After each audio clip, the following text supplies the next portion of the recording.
Are only a few people going to fit through the narrow gate? That is what a man asked Jesus straight to his face on the road to Jerusalem. And Jesus did not say yes. He did not say no. He said something stranger, something his own disciples never fully agreed on. And if you have ever run that same math on your own soul, stay with me, because you are not going to hear this the way you expect. Quiet night here in Houston. Where are you watching from? A man in the crowd around Jesus, somewhere on the road to Jerusalem, finally says out loud what everyone else is only thinking: are only a few people going to be saved? Jesus stops. He turns, and what comes back is not a number. It is a door, not a number. A door?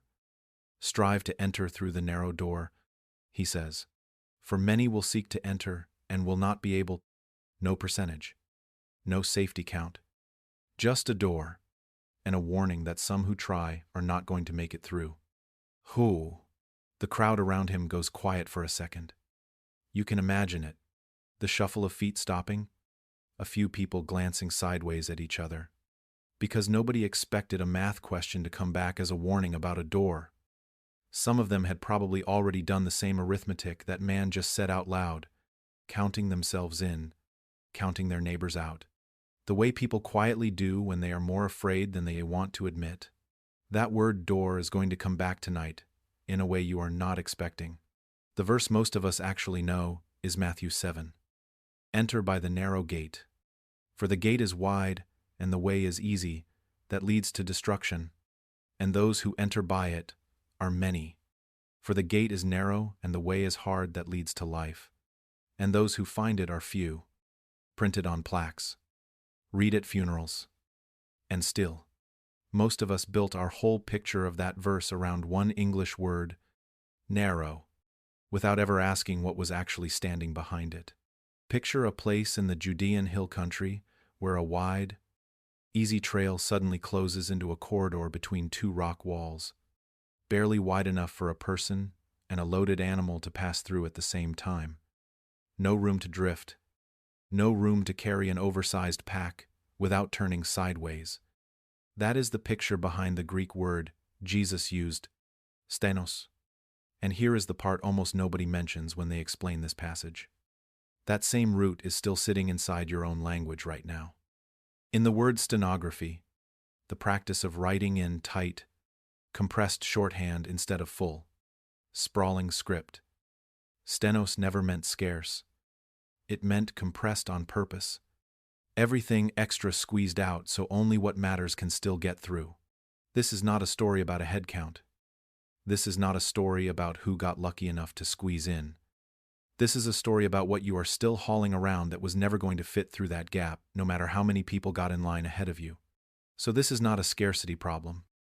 It was never a scarcity problem. It is a weight problem. And it is your weight we are talking about.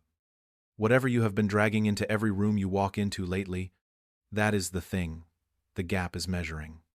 Not your worth, and not your odds. And the contrast is built right into the grammar. Not just the image. The wide road gets its own separate Greek word, eurukoros, meaning roomy, spacious, room to spread out. It is the exact opposite of stenos on purpose. One word means there is space for everything you want to bring. The cart, the cargo, the grudges, the version of yourself you like better than the real one.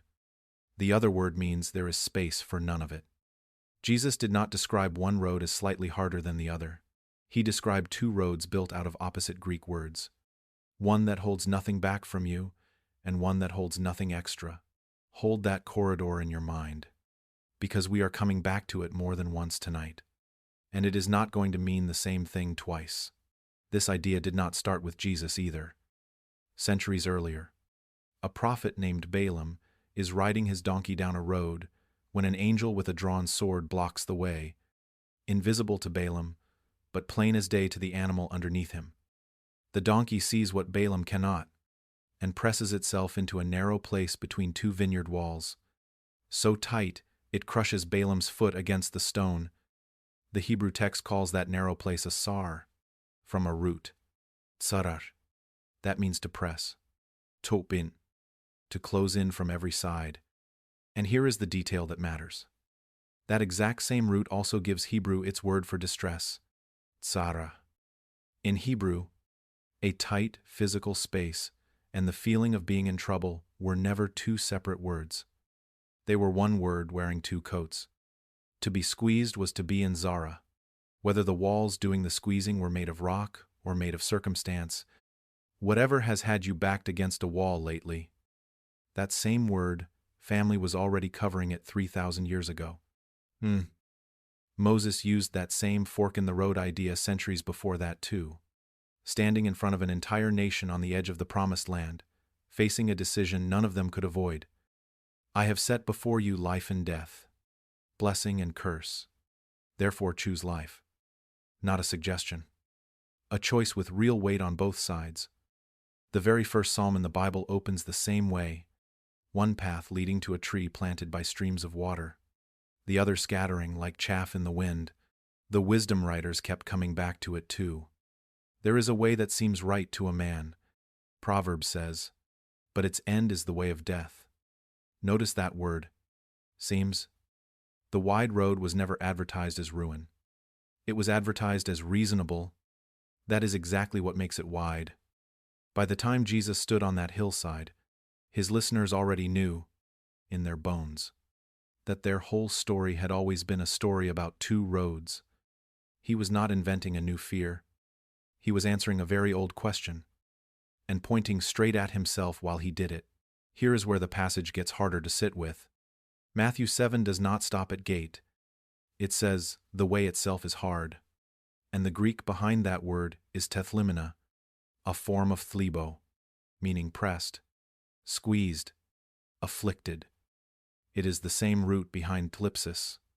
The word later translated tribulation in Romans 5, where Paul says we even find reason to rejoice in our sufferings, knowing that suffering produces endurance. Jesus was not warning you about a difficult commute. He was telling you the road itself keeps pressing. The whole way.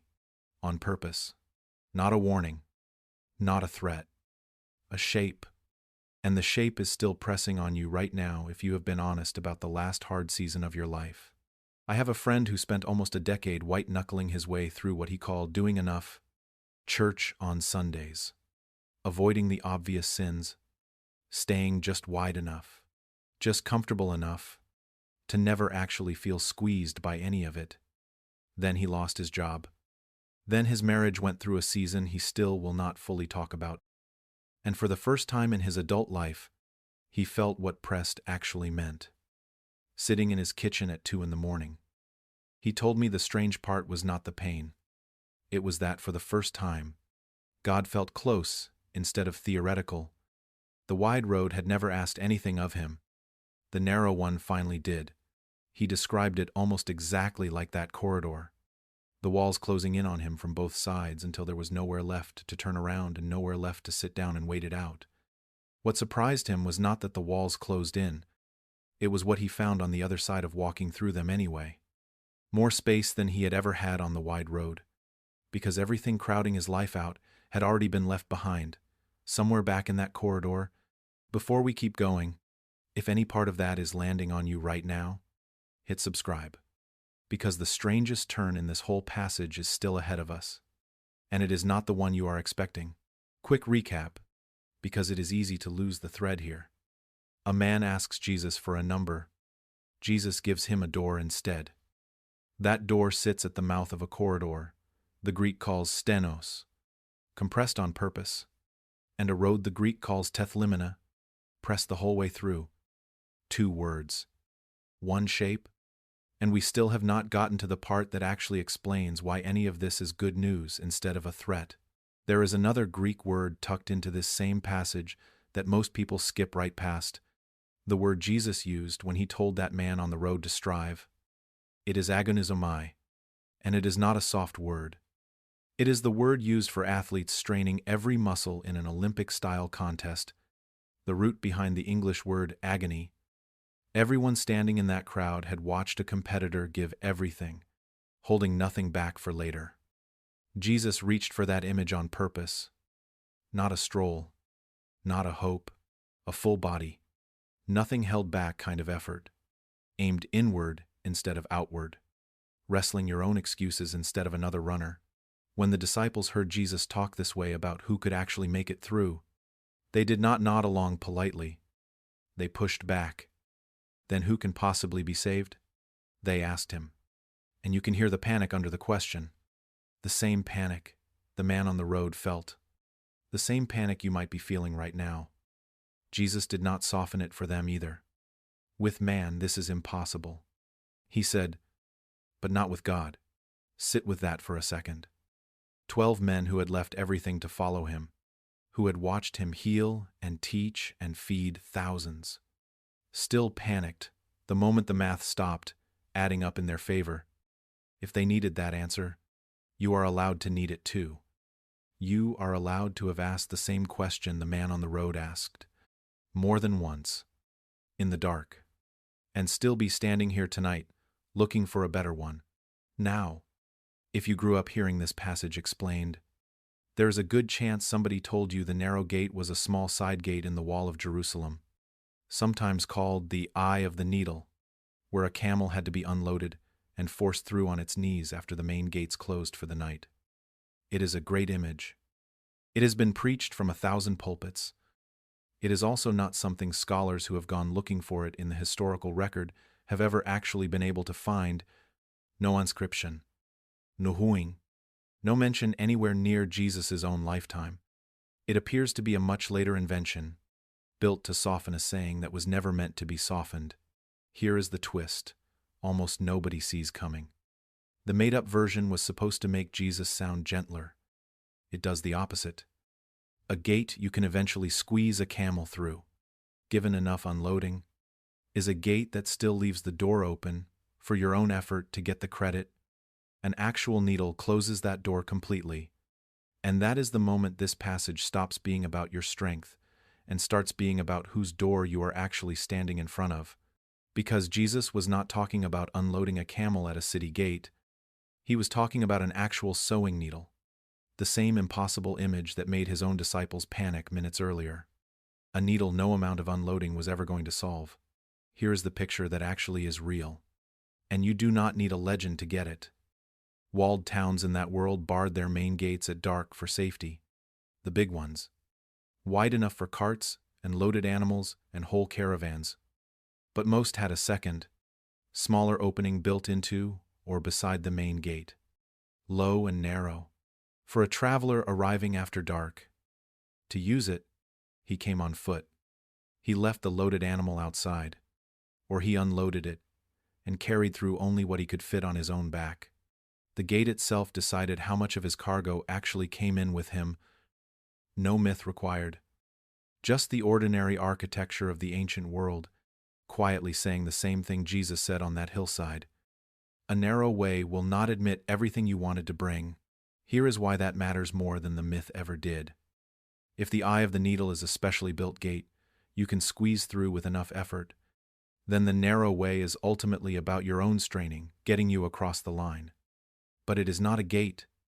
It is a needle. Impossible for a camel, no matter how much gets unloaded. Which means striving was never meant to get you through by your own strength. It was meant to walk you all the way to the end of yourself, right at the mouth of that corridor, so you would finally be in a position to see who is actually standing there. And that is where this whole passage has been leading the entire time. Because later, in John chapter 10, Jesus does not just describe a narrow gate somewhere out in the distance. I am the door, he says. If anyone enters by me, he will be saved. Shepherds in that region would sometimes lie down across the single narrow opening of a sheep pen at night, becoming the gate themselves, so nothing could get in or out without going through them first.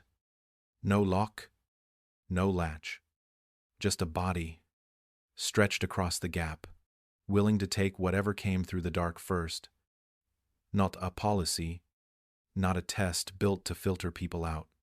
A personne, lying down across the entrance, so that anyone who came, tired, pressed, empty-handed, ready to quit, would find him already there, waiting. before they had even finished making the decision to come. Go back to that corridor one more time. The walls pressing in, no room for your extra weight. Now put a person standing at the far end of it. Not a locked gate. Not a riddle. Someone who already walked that same pressed road himself.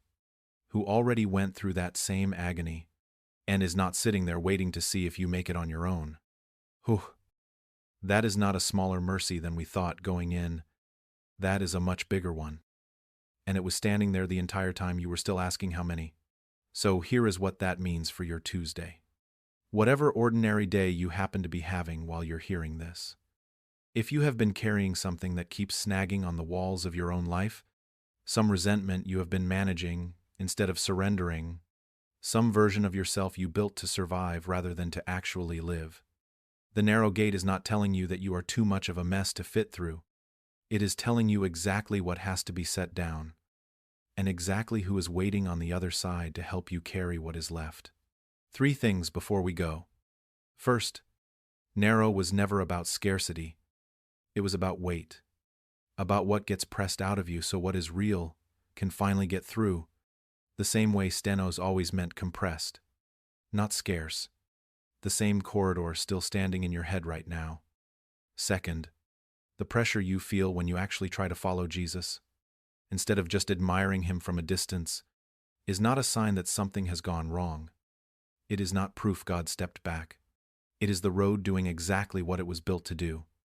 And third, wherever you are right now, however pressed, however unsure you are that you are even on the right path, you are seen, not as a probability, not as a percentage in some cosmic calculation, seen. The way a shepherd sees the sheep he has already lain down in front of, refusing to let anything else stand between you and him.